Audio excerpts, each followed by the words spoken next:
এই 20 mile 30 mile Comilla থেকে 50 mile দূর থেকে আসতে দিয়েছে, তাদের কিন্তু আগেই নিরুৎসাহিত করতে পারো যে ইউ ডোন্ট ডু ইট, আপনারা এটা যাবেন না এখানে।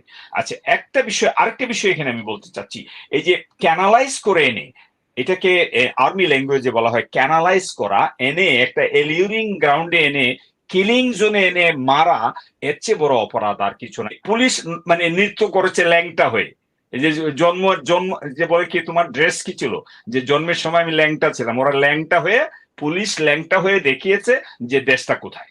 ল্যাংটা মানে ওরা পালায় গেছে, পুলিশ আবার পালায় কিভাবে?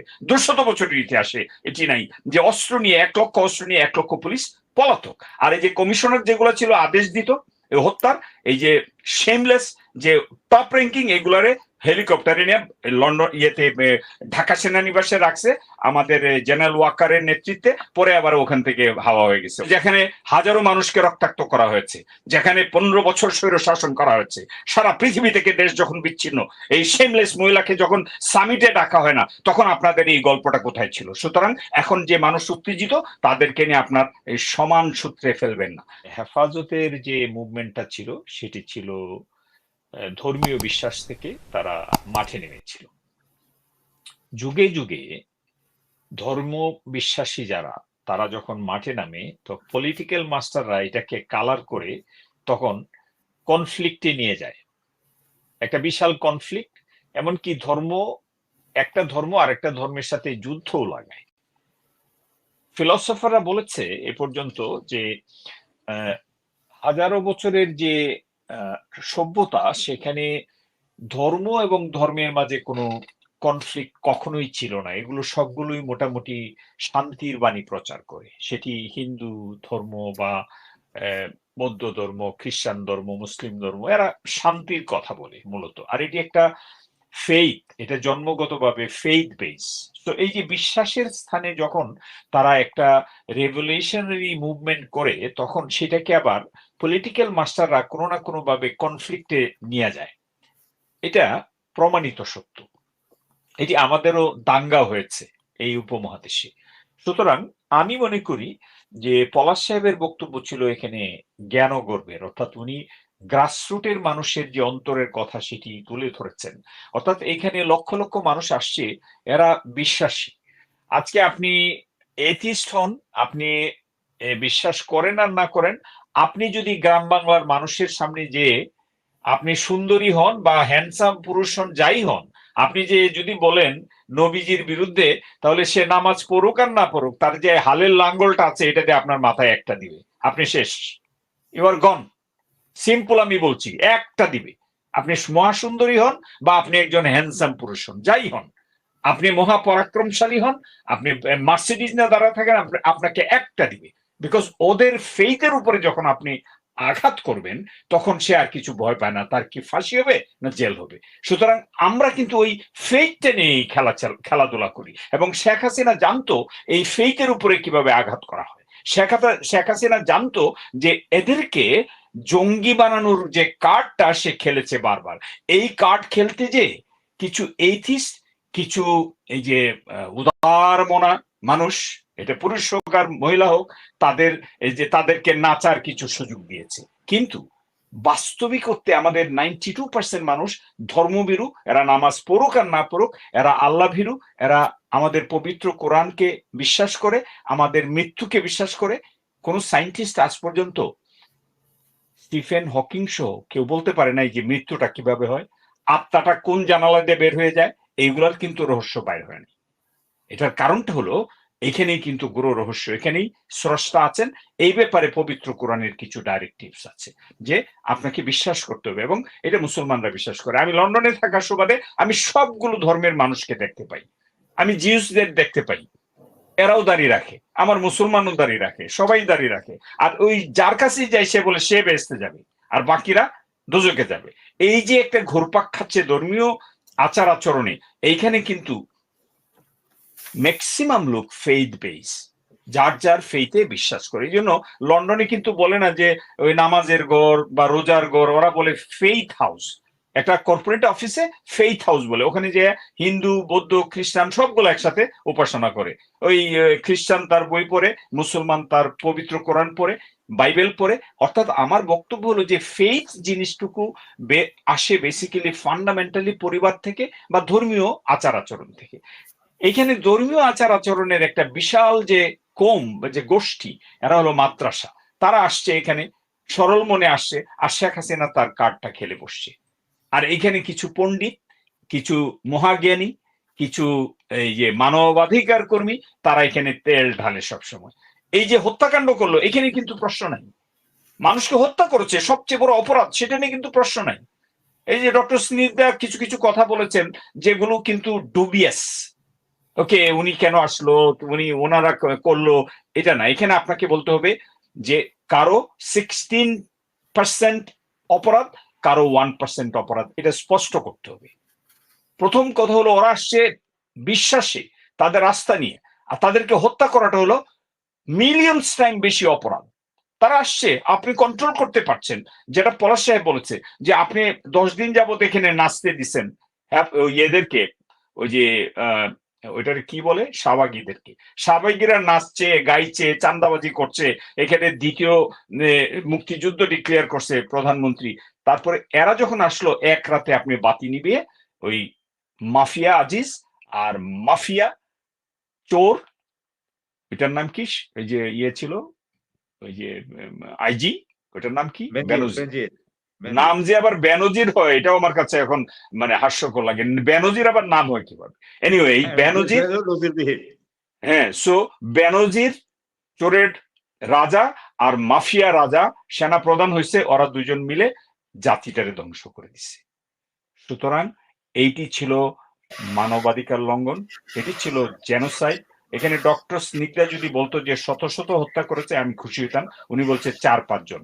উনি তো আসলে নিজে পড়ায়, উনি পণ্ডিত মানুষ, তো উনি কিন্তু না না, সে ও কি সংখ্যা বলছিল? স্নিগ্ধা কি সংখ্যা বলেছিল? 4-5 জন বলছে। না না উনি বলছে 4-5 জন। না না না আপনার রেকর্ডটা বাজিয়ে দেখবেন আবার। উনি বলছেন 4-5 জনকে মেরেছে। আপনি কতজন বলেছেন? আপনি কতজন বলেছেন প্লিজ? আপনি সংখ্যার কাছে না গেলেন, এটলিস্ট বলা উচিত ছিল এটি একটি জেনোসাইড। এখানে যদি 100 মেরে থাকে, এটা জেনোসাইড। দুজনের বেশি যদি কোনো উদ্দেশ্য প্রণোদিত ভাবে নিধন হয়, দ্যাট ইজ অলসো জেনোসাইড। তো বিষয়টা হচ্ছে, আচ্ছা সংখ্যাতে আমি গেলাম না, আমার কথা হলো এইখানে এনিওয়ে আমি বলবো হত্যা, যেটা যে হত্যাটুকু বাতি নিয়ে রাজধানীতে অথরিটি হিসাবে পুলিশ এবং র্যাব এবং বিজিবি করেছে, এটিকে আপনি স্ট্রেইট বলতে হবে এটি একটি হত্যাযোগ্য। এখানে যদি দুজনও মারা যায়, এটি একটি হত্যাযোগ্য, এটি একটি অপরাধ। মিডিয়াকে লাইটস অফ করে দিয়ে টেলিভিশন গুলো কাজ করতে পারছে না অস্ত্রের সম্মুখে। এটি ছিল মানবাধিকার লঙ্ঘন, এটি ছিল এই সভ্য জগতে একটি অসভ্য কাজ। সুতরাং এইখানে ফিলসফার যারা আছে ডক্টর স্নিগ্ধার মতো, তাদেরকে ক্রিস্টালাইজ করতে হবে কতগুলো বিষয়, কার ইন্টেনশন কি। এখানে attitude, behaviour and intention and effect, that has to be spelled out. এখানে প্রপাগান্ডা আছে, এখানে কিছু ধরনের এই যে ঘোলা করা আছে, অনেক কিছু আছে। বাট আজকে আমি বলতে চাচ্ছি, ওই দিন আমি দাঁড়িয়ে বিবিসিতে দাঁড়িয়ে আমি চিৎকার করছিলাম, আমি হাফ অ্যান আওয়ার চিৎকার করেছি ইন ইংলিশ, এটা খুঁজে পাবেন আপনারা। আমি যে জায়গাটাতে আসছে, আমি যে জায়গায় আসতে চাচ্ছি, আমি আপনাকে একটা প্রশ্ন করতে চাই। সবই ঠিক আছে, আপনি যেটা সরকার করেছে সেটা অবশ্যই অন্যায়, সেটার ব্যাপারে কোনো ইয়ে নাই। যেটা ওদেরকে আন্দোলন করতে দেয়নি ঠিক মতো, এবং যে রাতের অন্ধকারে ওদেরকে হত্যা করেছে, সেটা অবশ্যই ভীষণ অন্যায়। কিন্তু পাশাপাশি এইটাকেও কি আমরা অন্যায় বলবো না যদি বাচ্চাদেরকে নিয়ে আসে? ওদের শুনুন, আমি এর উত্তর দিচ্ছি, আমি এটার উত্তর দিচ্ছি। শুনেন, আমি যদি মডার্ন ওয়ার্ল্ডে না আসতাম, তাহলে বাংলাদেশি কালচারটাকে আমাদের যে শিক্ষকরা, ফিলোসফাররা যেভাবে নেরেট করে, আমি সেভাবে বুঝতে পারতাম না, আমি হয়তো অন্ধকারেই থাকতাম। আমি এই ওয়ার্ল্ডে এসে আমি বুঝেছি যে হিউম্যান রাইটস এর কতগুলো লিমিট আমরা ক্রস করি ন্যাচারালি। আমরা ন্যাচারালি অনেক এই যে অসংখ্য শিশুকে কাজ করাই। সো এই যে বিষয়গুলো আমাকে সাপ্লিমেন্টারি প্রশ্ন, মডার্ন ওয়ার্ল্ডে আপনি নিশ্চয়ই এটাও দেখেছেন যে সেখানে নিশ্চয়ই সকল atheist are also safe, they are also equally eligible to show their own criticism. Nobody, তাদেরকে কিন্তু কেউ এইভাবে লাইফ থ্রেটেনিং ওপেনলি আপনি যেখানে থাকেন, আমি যেখান থেকে পড়ে এসেছি ওখানে কিন্তু সেটা দিতে পারে না। এটাও মডার্ন ওয়ার্ল্ডের একটা বাস্তবতা। সো মডার্ন ওয়ার্ল্ডের বাস্তবতা যখন আপনি বলবেন, I do expect tell the whole picture, not আমি আসছি আপনি আপনি আপনি আপনার কনসিভ আইডিয়া এখানে নিয়ে মাঝখানে বাচ্চাদের ঢুকছেন। কথাটা আপনি কেন শুনেন নাই মানে যে উনি যে আন্দোলনে আমাকে তো যে বাচ্চারা ছিল, শিশুরা ছিল। না উনি যে প্রশ্ন করলো ওইটাই এই করেছে, আন্দোলনে আপনি তো কিন্তু ছিল। এটা সাপ্লিমেন্ট না, অ্যাকচুয়াল এই প্রশ্নটাই আন্দোলনে এটা তো করছে। শিশুরাই তো না 18 না বছরের আমি নিচে আমরা সবাইকে না, শিশু ধরি। না পলাশ সাহেব আমি আপনি আসছি, যদি একটু আমি না দেখেন আমি আর কি, আমাকে এখানে না। আমাকে উত্তরটা দিতে দেন। আপনারা কিন্তু একই একটু- প্রশ্ন আপনারা করতেছেন। আচ্ছা আচ্ছা প্রশ্নটা কিন্তু হাসিনা আক্তার করেছে আমাকে এক্স্যাক্টলি এটা।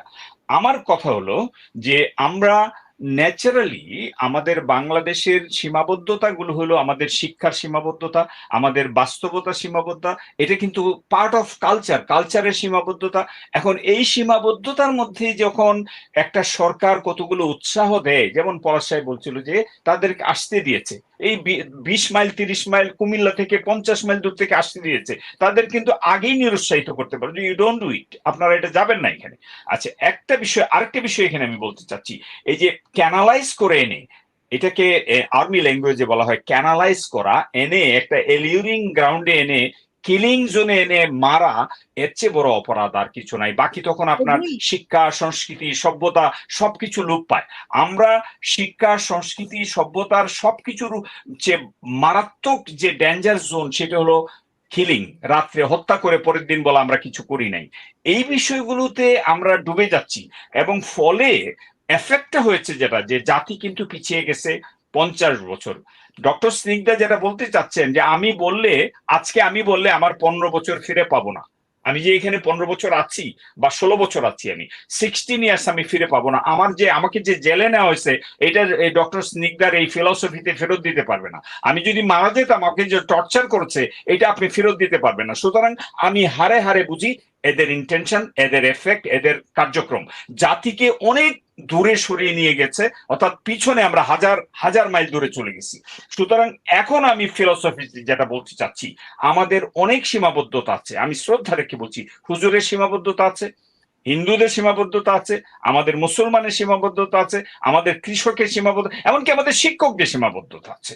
সবার সীমাবদ্ধতাকে সামনে নিয়ে আমরা যদি একটু সহিষ্ণু হই, আমরা যদি একটু ধৈর্য ধরি, মানবাধিকারের সর্বোচ্চ স্থানে যেটা, যে একটা মানুষকে হত্যা করা যায় না, এটা কোনো ধর্ম এলাও করে না, এটি বৌদ্ধ ধর্মও করে না। আর বৌদ্ধ ধর্মে আমাদের পাশের দেশে 3 লক্ষ মানুষের কচু কাটা করছে, এই মং নামে, যে হলুদ ড্রেস করে। সুতরাং না, আমি বিচারের আওতায় আসলে হাসিনা আক্তার, এতে তো আমি আমার ওই জীবনটা ফিরে পাবো। আমার বক্তব্য সেটা না, আমার বক্তব্য সেটা হলো এই বাচ্চাদেরকে আমি ফেরত পাবো না। আমার জানা মতে অসংখ্য ফ্যামিলি এখনো কাঁদে, তাদের উচ্চারণও করে না, কারণ তারা ভয় পায়, সরকারকে ভয় পেত, এখনো বিশ্বাস করে না যে শেখ হাসিনা চলে গেছে, কারণ এদের সেট আপ এখনো আছে। শুধু পুলিশ দেখাইছে একটা, শুধু পুলিশ নৃত্য করেছে ল্যাংটা হয়ে। এই যে জন্ম যে বলে কি তোমার ড্রেস কি ছিল, যে জন্মের সময় আমি ল্যাংটা ছিলাম, ওরা ল্যাংটা হয়ে, পুলিশ ল্যাংটা হয়ে দেখিয়েছে যে দেশটা কোথায়। ল্যাংটা মানে ওরা পালায় গেছে। পুলিশ আবার পালায় কিভাবে? 200 বছরের ইতিহাসে এটি নাই যে অস্ত্র নিয়ে 1 লক্ষ অস্ত্র নিয়ে 1 লক্ষ পুলিশ পলাতক। আর এই যে কমিশনার যেগুলো ছিল আদেশ দিত হত্যার, এই যে শেমলেস যে টপ র্যাঙ্কিং, এগুলারে হেলিকপ্টারে নিয়ে লন্ডন ঢাকা সেনানিবাসে রাখছে আমাদের জেনারেল ওয়াকারের নেতৃত্বে, পরে আবার ওখান থেকে হাওয়া হয়ে গেছে অর্ধেক, আর অর্ধেক বোধহয় আছে এখনো আরাম করতেছে ভিআইপি রুমে। তো আমার কথা হলো, অনেক ডিসঅর্ডার এখানে, শুধু হত্যাই না, অনেক ডিসঅর্ডার চলছে এবং অসংখ্য মানুষ সাফারার। এই সাফারিংস গুলো ফিরে আসবে না। কমপ্লিসেন্সির কিছু নাই যে আমরা এই একটা স্বৈরাচারকে বিদায় করেছি বা পালিয়ে গেছে, এখানে কমপ্লিসেন্সির কিছু নাই। আমাদের দুঃখ ক্ষত হৃদয়ে ভরা। আমার পরিবার এখনো বিশ্বাস করে না যে চলে গেছে, আমাকে যেতে দেয় না, ওরা বলতেছে তুমি যাবা না, এদেশে এখন এই মনুষ্যত্ব নাই। তারা মনে করতেছে এখানে সব পশু বাস করে। বেসিক্যালি আসলেই কিন্তু বিশ্বাস এরকম হয়েছে, আমাকে যেতে দেয় না। বাট আমি জানি আমি কি করতে পারবো, আমার সেই ক্যাপাসিটি আছে, আল্লাহ আমাকে সেই সাহস দিয়েছে। আমি I enter the dragon, I exit the dragon, আমি কিন্তু সেই কাজটা করে আসছি। সুতরাং আমি আসবো, দেখবো। আমার আরো কিছু করণীয় আছে। আমার করণীয়র মাঝে হলো যে এই দেশটা যাতে গণতন্ত্র ফিরে পায়, এখানে যাতে এই এথিস্টরা বসবাস করে এখানে, যারা এই যে উদার মনা ভালোবাসা দিতেছে, ভালোবাসা দেখ, আরেকজন যাতে খুন করতে আসতে না পারে, আরেকজন যে তার পূজা করে তাকে পূজা করতে দাও, যে মসজিদে যায় মসজিদে যেতে দাও, অর্থাৎ একটা উদার মনা, একটি গণতান্ত্রিক প্রক্রিয়া, এই কাজটা যাতে হয় সেই জন্য কিন্তু এই সরকার, doctor Yunus is the wonderful personality, যে ওয়ার্ল্ড ক্লাস একটা পার্সোনালিটি, তিনি দায়িত্ব পেয়েছে। 80 ঊর্ধ্ব মানুষটি যুবকের মতো কাজ করে, 20 বছরের মতো তার উদ্যম উৎসাহ, তার নেতৃত্বে যে কাজটা হচ্ছে। এখন যদি আমরা তাদেরকে নিয়ে প্রপাগান্ডা করি, আমি যদি তাদেরকে নিয়ে প্রপাগান্ডা করি, প্রপাগান্ডা কিন্তু বিশ্বাস করে না। আমি প্রপাগান্ডার উপর কিছু আলোচনাকে আপনি প্রপাগান্ডা বলবেন কিনা? আমরা যদি আলোচনাকে আমি প্রপাগান্ডা বলছি না। আমি আলোচনাটাকে আমি বলতে চাচ্ছি যে প্রপাগান্ডা আমাদের বিভিন্ন ফর্মে হচ্ছে। Propaganda is based on half truth or some truth. So কিছু ট্রুথ আছে এখানে। একটা লোককে মারা হয়েছে, একটা হিন্দু বাড়িকে পোড়ানো হয়েছে, এই জায়গাগুলোতে আমাদেরকে আরো সতর্ক হতে হবে। এর মানেই না যে হাজার হাজার মানুষকে মারা হয়েছে, লক্ষ মানুষকে পুড়িয়ে ফেলছে। এই প্রপাগান্ডা ছিল এবং সেটা একটা অংশ ছিল, নীল নকশার একটা অংশ ছিল যে কিভাবে সরকারকে বিতর্কিত করা যায়। প্রপাগান্ডা তো নীল নকশারই একটা অংশ। আমার কথা হলো এই জাতি এত বেশি গ্রিলড হয়েছে। আমি যে বিষয়টা ডক্টর সিংদাকে উত্তর দিতে চাচ্ছিলাম, এই জাতিটা এত বেশি গ্রিলড হয়েছে, উদ্দেশ্য প্রণোদিত ভাবে এত বেশি উত্তর দক্ষিণ পূর্ব পশ্চিম, সকাল বিকাল, সন্ধ্যা রাত বিকাল, এই যে এই জাতিকে শিখেছে। একবার বলে নর্তকীকে দেখো, একবার বলে নায়িকাকে দেখো, একবার বলে গায়িকাকে দেখো, একবার বলে যে সম্রাটকে দেখো, একবার বলে যে তুমি আমার টাকা নেই, একবার বলে রেলমন্ত্রী বিয়ে করতেছে। এইগুলো কি নিউজ? সো এইগুলোর মাধ্যমে যে main stream media completely corrupt হয়ে গেছিল, এরা টোটালি বিক্রি হয়ে গেছিল। এখন প্রশ্ন করে সার্জিসের মতো অসাধারণ শিক্ষিত, কিসের পিএইচডি মিশিয়ে, দেশের বহুত পিএইচডি আমার দেখা আছে, শব্দের উচ্চারণ ভুল করে, এরা সার্জিস যে উত্তর দিল এই প্রপাগান্ডাবাজ মিডিয়াকে, আমি বিমুগ্ধ, আমি তাকে স্যালিউট দিচ্ছি। সে বলছিল যে ফুল দেওয়া যাবে না 32 নম্বরে, তাহলে গণতন্ত্র গেল। সার্জিস দিছে একটা $বিলিয়নস উত্তর, বলছে যেখানে হাজারো মানুষকে রক্তাক্ত করা হয়েছে, যেখানে 15 বছর স্বৈর শাসন করা হয়েছে, সারা পৃথিবী থেকে দেশ যখন বিচ্ছিন্ন, এই শেমলেস মহিলাকে যখন সামিটে ডাকা হয় না, তখন আপনাদের এই গল্পটা কোথায় ছিল? সুতরাং এখন যে মানুষ উত্তেজিত, তাদেরকে নিয়ে আপনার এই সমান সূত্রে ফেলবেন না। সার্জিসের বক্তব্য আমি সবটা উচ্চারণ আমি বলতে পারছি না, সে দিয়েছে একটি অসাধারণ উত্তর বাস্তবতার নিরিখে। সুতরাং যাদের অন্তর্জালা আছে, যারা এখনো ফিলসফি মারে, তাদেরকে কিন্তু কেয়ারফুল হইতে হবে। সুতরাং আমার কথা হলো, বাস্তবতা হলো আমরা এখনো 1000 না 1500 মারা গেছে, আমরা বের করতে পারিনি। আমরা জানি না 3000 চোখ হারিয়েছে না 4000। আমার তো মনে হয় যে এরা যদি এদের আত্মীয় স্বজন বলে যে আপনার চোখটা আমি উঠাই নিব, একটা চোখ উঠাই নিব, বাকি এক চোখ দিয়ে আপনি এই মজার গল্প করেন। সুতরাং আপনি কিন্তু একটা রোশানলে আছেন, আপনি যেই হন। সুতরাং আপনার যদি অন্তর্জালা সঠিক না হয়, ব্রিগেডিয়ার সাখাওয়াত এখানে ফিলসফি মারতেছিল, তারপর এখানে আমি বসে বলছিলাম যে তাকে লেটিং গেট আউট। সেনাপ্রধানের কথা কেন বলছেন না আপনি? সবার আমি সেনাপ্রধানের, আমি বাই নেম হাসিনা আক্তার, আমি বাই নেম কাউকে টার্গেট করতে চাচ্ছি না। আমি এই মুহূর্তে এইরকম একটা কঠিন সময়ে বাই নেম করতে চাচ্ছেন, আপনি ওনাকে সেভ করতে চাচ্ছেন। কাকে? এই সেনাপ্রধানের সম্বন্ধে তোমার আপনার এই অনুষ্ঠানে বসে আমি বলি নাই যে এই ওয়াকার তোমার বিচার হবে, বলি নাই আমি। সো আজকে আমি বলতে চাচ্ছি, সেও কিন্তু রিকভারি ফেজে কাজ করছে। ওয়াকার আমার জুনিয়র, সে আমার জুনিয়র এবং একটা ভদ্র মানুষ। যেখানে এতগুলো ছাত্রছাত্রী মারা গেল, এত নৃশংস ঘটনা ঘটলো, তো উনি আবার জাতির সাথে এটা কি ধরনের নাটক করছেন? উনি নাটক করছে কিনা আমাদের তো একটু না, এখানে উনি প্রশ্নবিদ্ধ। 600 মানুষ কিভাবে চলে যায়, উনি চলে যাওয়াটা বললো কিভাবে? প্রথম বলছে সেভ করছে, উনি প্রশ্নবিদ্ধ। এখন কথায় কথায় যদি আমরা সবাইকে স্লটার করি, সবাইকে খালি মানে এপ্রিসিয়েট তো করতে হবে। He is taking the responsibility, he is protecting the people, he is sending the people. এই যে দুইজনকে মাঝের নৌকায় বসাই দিল লাইফ জ্যাকেট পরে। সো এখন বিষয়টা হচ্ছে হাসিনা আক্তার, আমরা একটা বিধ্বস্ত ফেজে আছি, এটা বুঝতে হবে।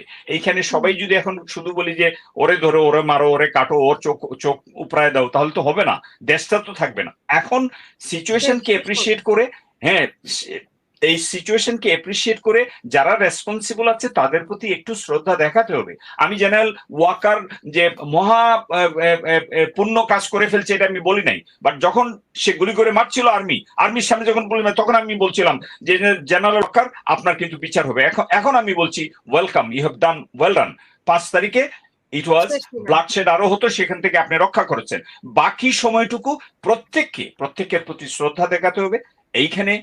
এইখানে ফেইথহীন সবার প্রতি একটু সহিষ্ণু হতে হবে, কিন্তু ভুলে গেলে চলবে না এখনো রক্ত কিন্তু শুকায়নি। এই রক্তাক্ত পরিবেশটাকে এপ্রিসিয়েট করতে হবে। যারা আপনজন হারিয়েছে তাদের প্রতি সহমর্মিতা দেখাতে হবে, এবং সামনে যারা আগানোর জন্য দায়িত্ব নিয়েছে তাদেরকে সহযোগিতার হাত বাড়াতে হবে, সেটি কথাই হোক কাজে হোক।